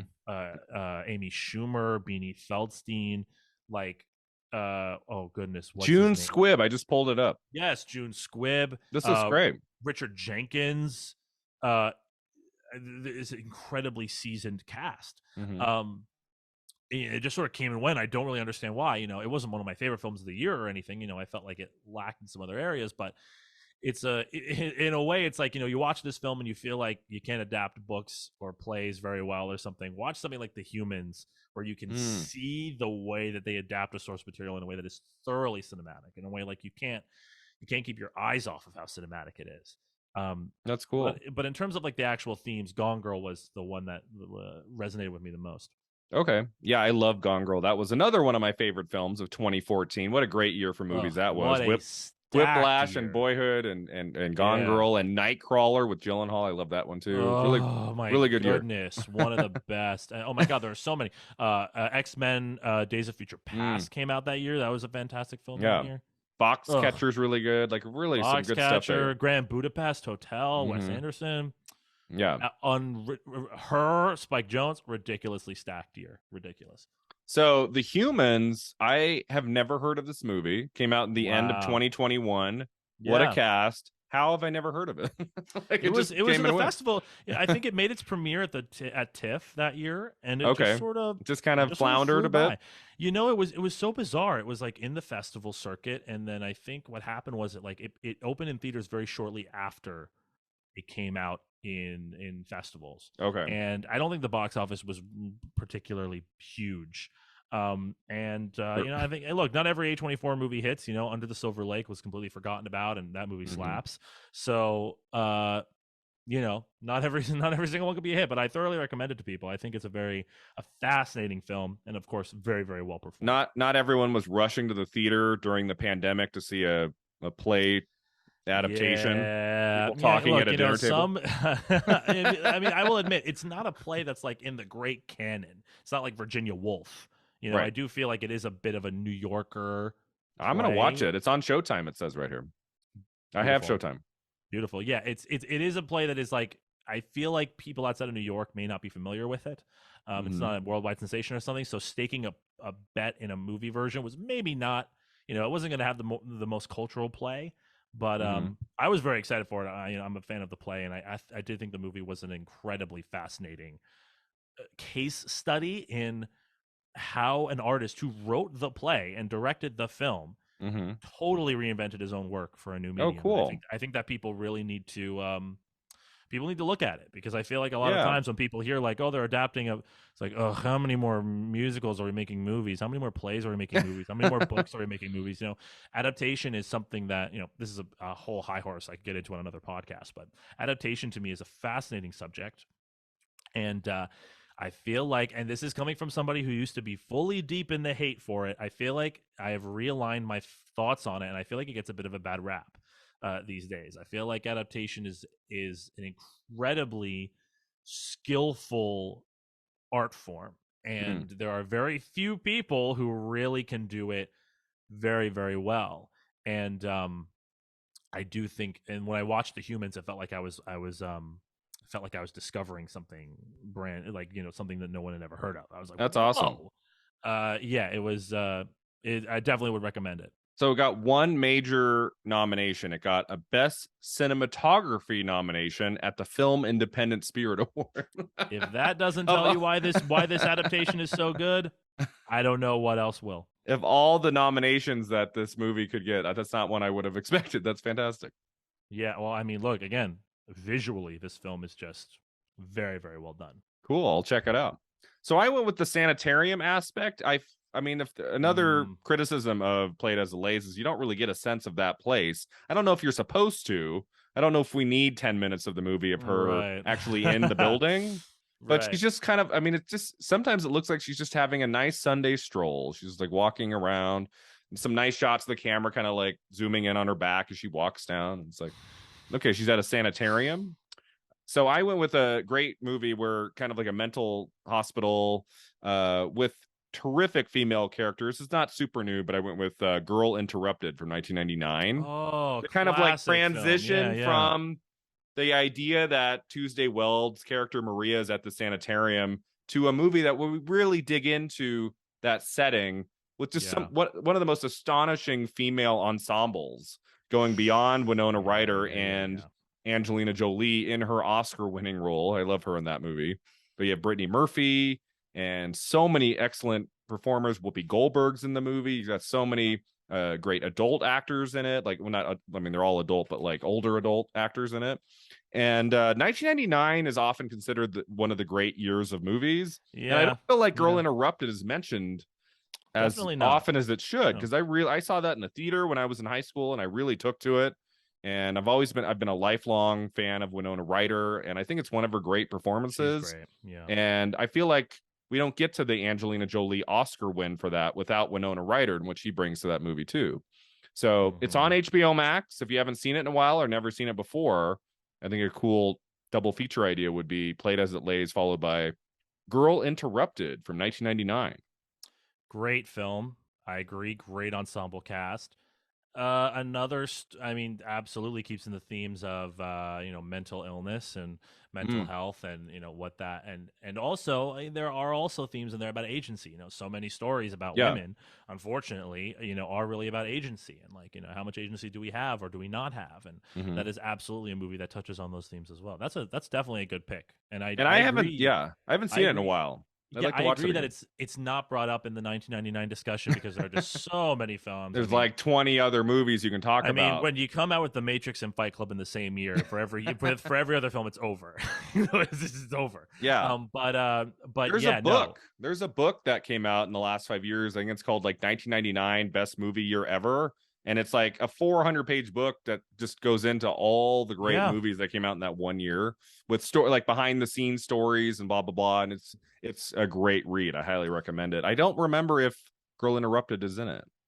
I can't yeah, remember. it was sort of a moment where big budget studio movies were being made by these incredible auteurs Hmm. and really driving home themes. And then you also had the explosion of independent films, which is exactly how a movie like Girl Interrupted and I believe Office Space also came out in 1999. Yeah, that was Is that at the true? beginning of the year. Yep. Yeah, yeah, like that the very end of that century was a moment for smaller films to really find an audience because Hmm. independent film was really starting to find its distribution, and people were really starting to notice it. And Girl Interrupted absolutely feels like a sort of what I love about the film is that it really feels like a time capsule in a way of the Mm. kinds of films that were being released during that time.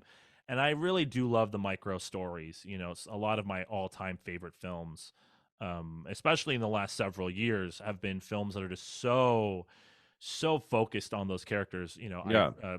two of my other favorite films that are micro stories that are also female driven are two films that came out over the last few years. One of which is The Assistant, and then the other, Oh yeah. which Hmm. is With Julia Garner. Garner. Julia Garner is the lead actress in that, and then Never, Rarely, Sometimes, Always, which is an Eliza Oh, Hittman that film. was great. Yep. Yeah, That was both my of those number films. three favorite of 2020. Yeah, That was a great movie. that was my numero uno, man. That was That was your my number number one. one. Yeah. I That didn't wrecked me. I didn't get to watch The Assistant until this past year, which was a complete mistake, and I feel very foolish. Yeah. But I love the micro stories, especially female driven micro stories. They really really capture the nuances of the feelings and the Hmm. trauma. And I think Girl Interrupted was absolutely just this perfect gem of a '90s movie that would come out and would tell a story like that, and Hmm. just continue the history of female led stories about agency. And Yeah. that's a genre that I think is there's a wealth of great films in that genre. Absolutely. So we have some good choices for you there. Even if you Yeah. end up not watching Played as It Lays, just watch one of those other ones we talked about, and you'll have time. Perfect. All right, our Perfect. final segment, Beyond the Flick. We're talking Anthony Perkins. So we'll end by talking about Psycho because that's probably your number one because that's Yeah. one of the great Shocker. movies ever made. So what else have you seen with Anthony Perkins besides Psycho? So I have seen Murder on the Orient Express, Okay. which is probably his next best known film, aside from like Psycho 2, which I've also seen, regrettably. Yeah, so I've seen Murder on the Orient Express, smaller role, but he's still very good. That's a good movie. Psycho 2 I did see just because I was morbidly curious, and Okay, so what do you think of Psycho 2? you know, I don't want to get too deep into it, No, but we don't have to go too deep. Just I don't want curious. to, I like to be positive, but I like to be constructive, I should say. There's a lot of constructive criticism I could give to Psycho 2. Yeah. But if I have to give it something, and I would also mention I've also seen Catch 22, which is another film that features Yes. Anthony Hmm. Perkins, which is a film I Mike actually Nichols. think is very, very good. Mike Nichols, incredibly talented director. Hmm. Oh my goodness. Um, but Psycho 2 is a film that I think is a testament to Perkins as a performer. I think that that's a very nice way of putting it. I think he owns the character and he Hmm. owns the performance that to the point that even when Hitchcock is not involved, he can still really bring it, and he Yeah. understands the essence of what makes that character so haunting and so Mm. frightening. And look, I'm not going to say Psycho 2 is like one of the worst movies ever made. You know, I'm not going to go that far. But it's lacking in a lot of the other aspects of the film that Mm. Hitchcock brought to the original that made that one so iconic. But Perkins really knew how to bring that, to continue that character in a way that felt genuine. And I Hmm. felt like, were Hitchcock and Perkins to continue collaborating, and were they the ones to make Psycho 2, I think Perkins would have been up for it. Absolutely Mm. game to continue that character in a really meaningful way. Interesting. So I feel like the sense is most people think obviously it's a lesser film, but I feel like especially at the time, this is just a couple years after Hitchcock's death. It's like, oh my gosh, they're gonna do a sequel to Psycho. Like they're gonna go Right. there, and Anthony Perkins is going to come back. I've watched it 2 or 3 times, and I'm always struck by how strong it is. Like I think it's a pretty Really? good movie. You don't like it that much. Like I I mean, think Anthony Perkins, I think there's a lot of flaws in Psycho 3 and 4. I have not ventured that deep down the rabbit hole. I don't know if I could take it. Psycho 4 is actually pretty interesting. It's one of the last films Perkins appeared in before his death in 92, and Wow. it's mostly a prequel to Took the the character to his events grave. of Psycho 1, and you get a little bit of him in 1990 reflecting on what actually happened with his mom. So it's kind of like the show Bates Motel before Bates Motel Right. happened in Psycho Right. 4. Psycho 3, Anthony Perkins directed that movie, and it's almost like there's No too way. much going on, and it's more of Really? like a Wow. funny kind of cheese fest. It's a little goofy. Psycho 2 has a few kill scenes, a few moments that are just way over the top. But I feel like Yeah. there is a reverence for the original, and I think Anthony Perkins' performance in the second one really elevates it to another level. I think he's doing a great job as a Yeah, performer in that movie.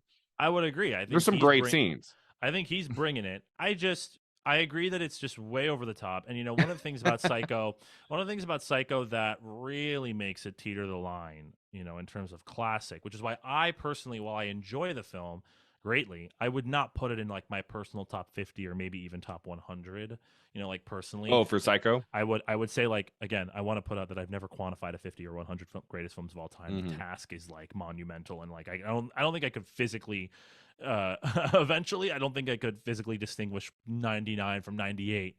But the thing about Psycho that kind of teeters the line for me personally is that it does get a bit over the top for me as it progresses, and I Mm. think that especially with the death of oh god, what's his name, the private investigator falling down the Arbogast. stair, Arbogast falling down the stairs, I'm like, it's a incredibly poorly made in my Theatrical. eyes, and not even theatrical. I would just say like just poorly done. I think the direction of that scene is poor, and I think that it I'm not going to say it ruins it, but it does change the mood of that movie considerably.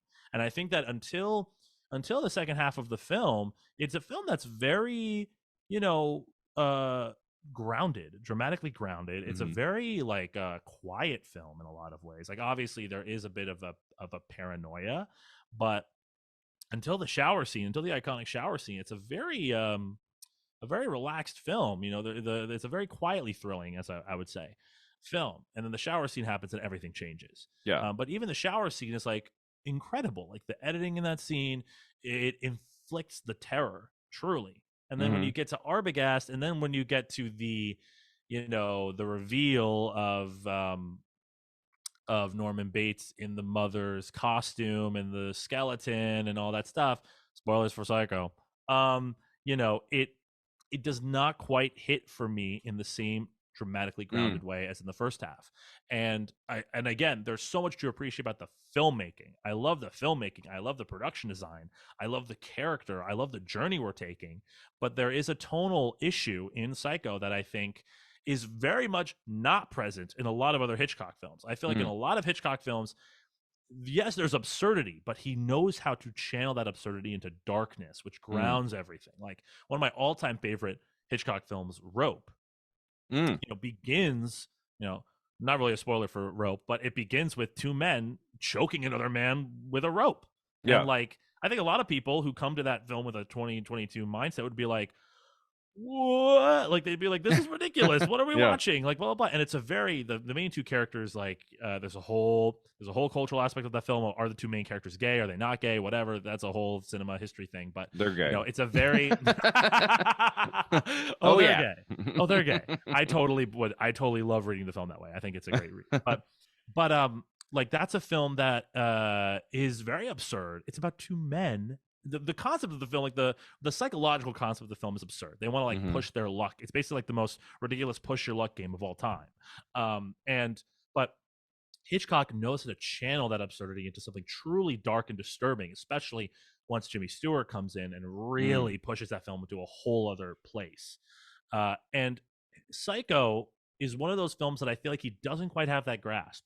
And so tying that back into Psycho 2, watching Psycho 2 really lean into those elements for me was like, it kind of felt like Mm. it learned the wrong lessons in a way from Psycho. It was like, oh, people really like these crazy scares and crazy death scenes. And I'm like, no, the iconic element of Psycho is that dark, brooding Mm. paranoia that I feel like the film loses, as it goes on. And I feel Yeah. like it's not recaptured in Psycho 2. So I get the sense you don't revere Psycho the way that a lot of film lovers do. Like I I kind of do because that was my introduction to him, and I would say there's maybe 5 other movies that are better films, like Vertigo and Rear Window, but there's something about the mood and the texture of mm-hmm, Psycho mm-hmm. and the black and white that I'm always kind of drawn to, and the music by Bernard Herrmann, and even there are some creaky moments in the second half. I've never liked how quick Hitchcock cuts away from Arbogast getting stabbed. That's the part of Yeah, that scene that's kind of absolutely. awkward. I Yeah. do think, though, the reveal of Mother with the camera above them, with the music hitting right when he gets to the top of the stairs, is pretty fantastic. And Yeah. always gets a scream from an audience to this day. Okay, I will agree that moment is pretty good, but You don't like the it's falling down the stairs? I do not like falling down the stairs at I've all. always I liked that. actually, I feel like that is just totally, to me, it's like a complete like, are you in the same movie that we're in? And granted, I do feel like with Psycho, when you're showing it to people who are not familiar with Hitchcock, I do feel like some people get lost on that second half because um, Marion Crane is such a MacGuffin in a kind of way. Yeah. I mean, she literally, the money in that film literally is the textbook definition of a MacGuffin, but she isn't herself a MacGuffin. We think we're going to follow her the whole movie, and then she becomes the ultimate scream queen and, dies halfway through. And it's like, Yeah. okay, well, what now?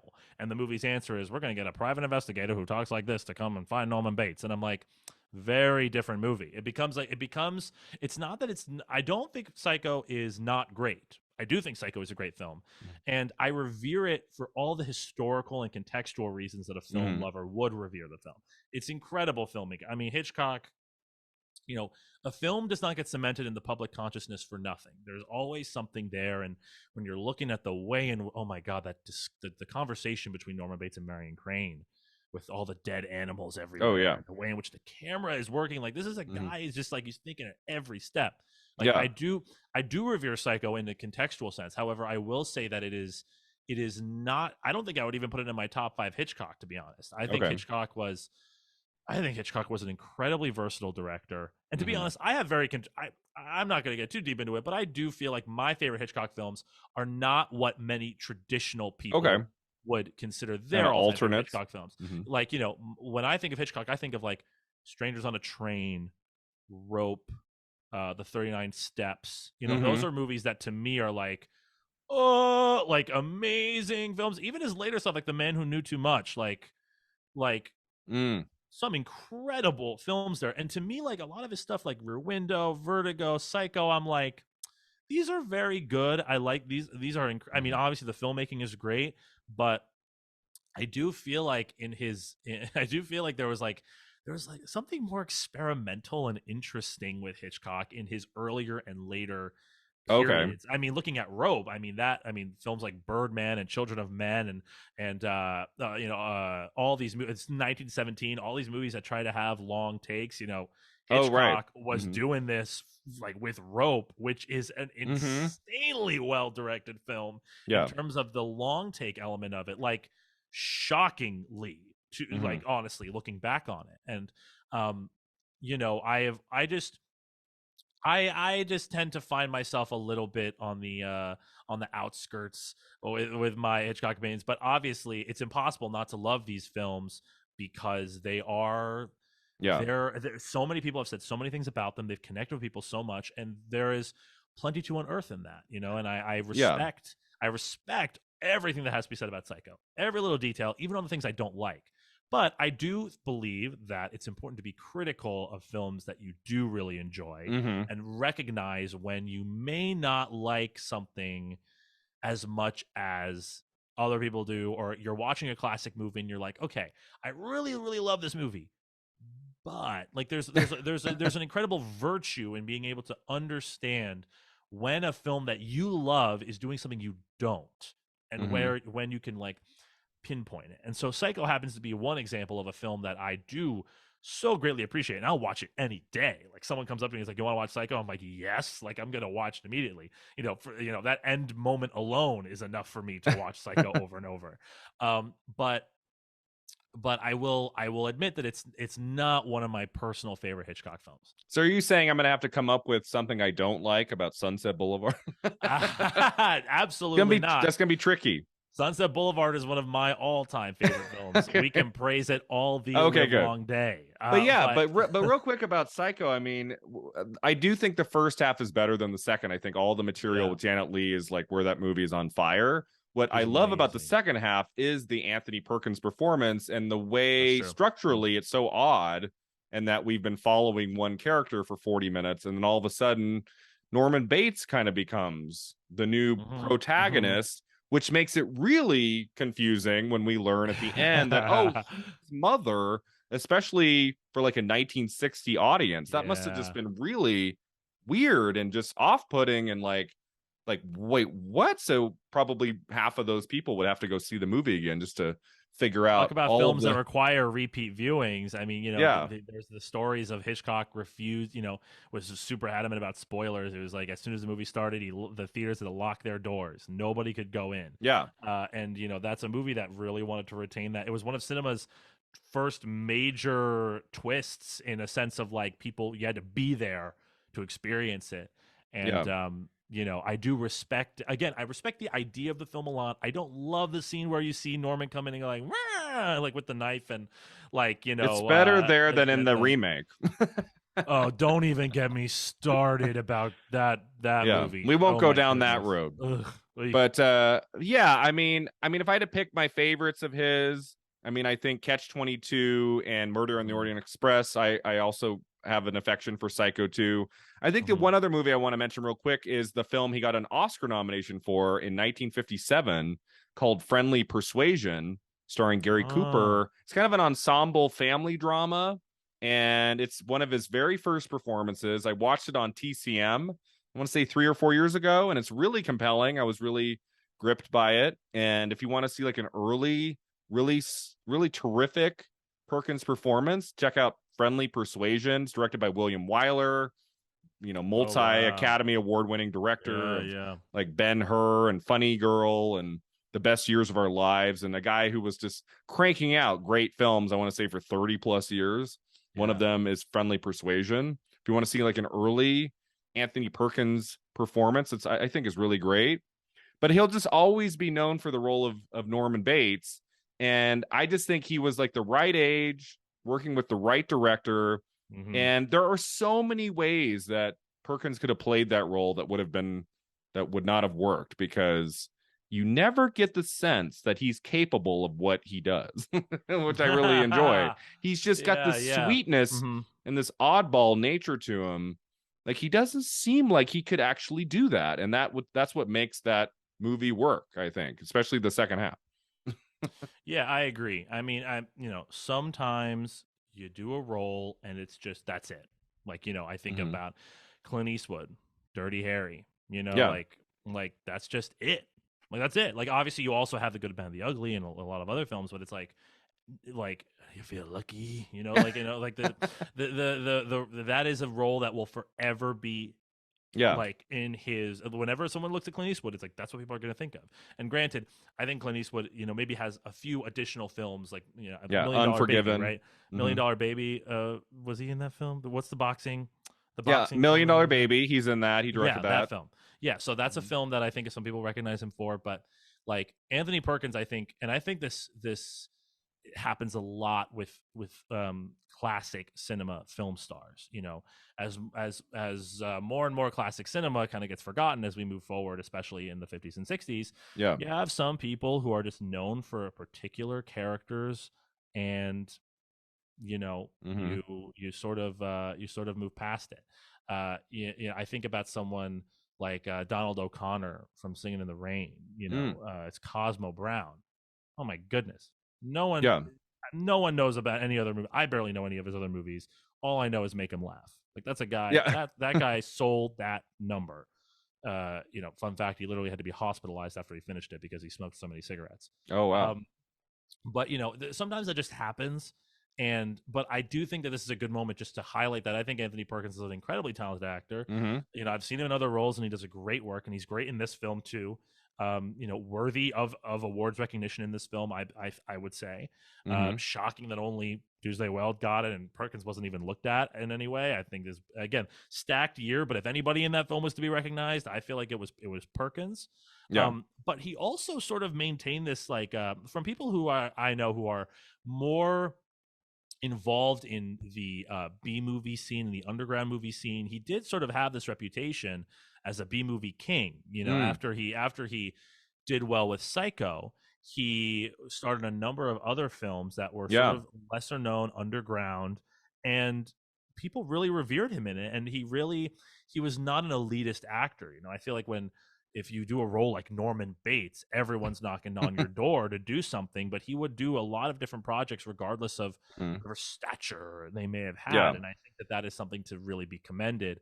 And he feels like the kind of actor who, there are no small parts, Hmm. is the phrase. Yeah. And it feels like with Perkins, especially, you can give him whatever role and he would really just bring everything he could to it. Hmm. Yeah, he did a film, I want to say in 63, 3 years after Psycho, with Orson Welles called The Trial, which I've never seen. I want Mm, to check that one out. There's a lot of films he made in like the mid to late 60s. I never got the sense that he got like typecast into playing villainous roles for the rest of his life, like a Vincent Price or something. Like, I want to say he does play some villains later on. I feel like there's like an 80s horror film he's like the bad guy in. I can't think of the title right now, but I do get the sense that throughout his career, even though he was best known for Norman Bates, he did get to play a lot of different kinds of characters in film, which I yeah, appreciate. And I also really love, I mean, I guess some people could say it was a hindrance that this was his well-known role of Norman Bates, but I do feel like Psycho makes it so that Anthony Perkins is in the conversation to this day. a hundred I percent. think in 2022, if there was no Psycho with Anthony Perkins, I don't know how much we talk about him. I don't know if there's another movie that he's like the lead of I or agree. a Yeah. big part of. I mean, he'd be in the Oscar history books with that one nomination, but like, Catch 22 is a huge ensemble. Murder on the Huge. Orient Express, huge ensemble. If he never played Norman Bates, I don't know if we'd be talking about him that much today. But Psycho keeps that man alive, I which is couldn't have said great. it better myself. Yeah, no, absolutely. 100%. All right. So that takes us to the end here. This has been so much fun talking about Play It As It Lays, Anthony Perkins, all sorts of great movies we talked about on the podcast today. A lot of fun, Yeah. Larry. It's been a pleasure to have you on Film at Thank you, 50. man. As we wrap up, I'd love for you to talk about your podcast, which I'll be on very shortly. I don't know if it'll be before or after this drops, but I'm Yeah, excited to talk about Sunset Boulevard with you in a few days. yeah. So at the time of this recording, in just a few days, Brian is going to give me the honor of having him on my show. I have a podcast. It's called My Favorite Movie Is. It is Love it. a podcast telling the stories behind how an all-time favorite movie earns that title, Mm-hmm. and it sort of dives deep into the stories and reflections and relationships between movie lovers and their all-time favorite films. And in Mm-hmm. the end, we always try to give our viewers, I like to say that I help them rethink the most talked about movies of all time. If you think Mm-hmm. you know a movie, you don't, because on my show we give you something new to take away from it. And Brian will be on the show talking about Sunset Boulevard. I do not believe the episode will be out by the time that our episode drops, Okay. but if you find us wherever you get your podcasts and you make sure you follow us, you can, make sure we're on your feed for when that episode does drop. Yeah. And if you liked our conversation about this 70s film, we have covered a number of other I would say far more iconic 70s Yes. films on our show. We've covered wide spectrum. We've covered obviously the original Star Wars. We've covered Jaws. We've covered the Texas Chainsaw Massacre. Ooh, okay. Right before the 70s, Easy Rider, 1969. We've covered a number of films that I think sort of sit in the same seat as Played As It Lays in terms of a lot of the look of it, the feel of it, the grime, the messiness of it. I think is embodied in a lot of films, especially, when you're talking about Jaws and Texas Chainsaw Massacre, films that are more horror leaning. That grime of the 70s, I think, kind of leaks into those films a little bit. And Easy Rider, I mean, come on. So if those are just some of the films that we've covered on my show. And, I really appreciate it. If you found us wherever you got your podcasts, we have new episodes that come out every Monday. Okay. And I've been having a lot of fun with it, and I'm really excited to have Brian on to talk about one of the greatest films of all time, and a film that has been on my bucket list to cover on the show since I started the show. Oh, cool. Okay. Sunset Boulevard. So it's going to be a lot of fun. That's awesome. And you want to tell our listeners where they can find you online? Do you have any social media handles you want to share? Yeah, sure. So if you want to follow my podcast, you can find us on all social platforms at MFMI Podcast. That's the acronym of the name of my show. My favorite movie is MFMI. Okay. We're on all the socials at MFMI Podcast. We're mostly active on Twitter at the moment, so Film Twitter, hit us up. I myself am also on Twitter. I'm at _Hey Larry _ that's HEYLARRY _ at the beginning, _ at the end. If you want my personal takes. But you don't want that. You want to listen to my podcast. That's you should listen to my podcast first, and then if you like me enough, you can find me on Twitter. And yeah, man, thank you so much for having me. It was so much fun. I did not expect to get this much mileage out of this movie, but I'm glad that I'm glad that we managed to, because this was a lot of fun. Yeah. So thanks for being here, Larry. Thanks to all of you for listening. You can find us online at filmat50.com. We're on Facebook, Twitter, and Instagram. Check out my YouTube channel, Brian Rowe Videos all about the history of the Academy Awards. And until next time, remember, 50 never looked this good.